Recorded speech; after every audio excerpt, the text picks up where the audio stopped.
Komisi Pemilihan Umum Sumatera Barat menyatakan verifikasi faktual yang dilakukan ke kantor DPW Partai Persatuan Indonesia Perindo dinyatakan lengkap. Hal ini dikatakan Komisioner KPU Sumbar, Izwaryani, usai melakukan verifikasi faktual di rumah Perindo Sumbar, Jalan Batang Agam, Komplek Gor Agus Salim Padang.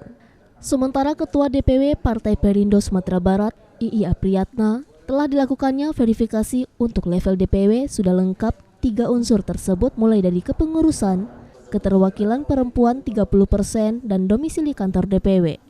Bentuk kesungguhan Partai Perindo Sumatera Barat, persiapan dan persyaratan verifikasi ini sudah dipersiapkan sejauh mungkin dan sematang-matangnya oleh pengurus yang ada.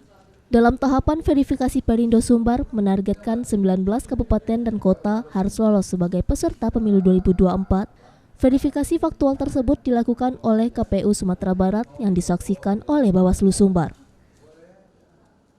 Hasil verifikasi Perindo yang barusan kita laksanakan sesuai dengan yang tadi kita laksanakan itu adalah bahwa semua dokumen memenuhi syarat seperti yang kita minta, tidak kita temukan yang perlu diperbaiki.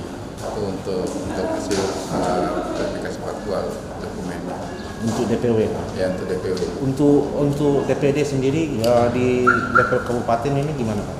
Untuk DPD masih berlangsung, sebagian sudah berlangsung pagi ini dan sebagian lagi mungkin nanti sore, dan akan dilanjutkan dengan verifikasi faktual keanggotaan nantinya. Ya, alhamdulillah kita tadi verifikasi KPU.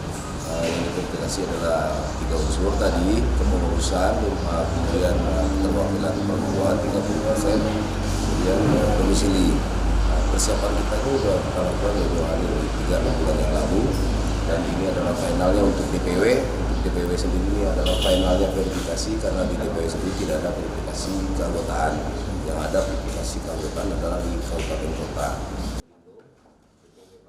Dari Padang, Sumatera Barat, Tim Liputan iNews melaporkan.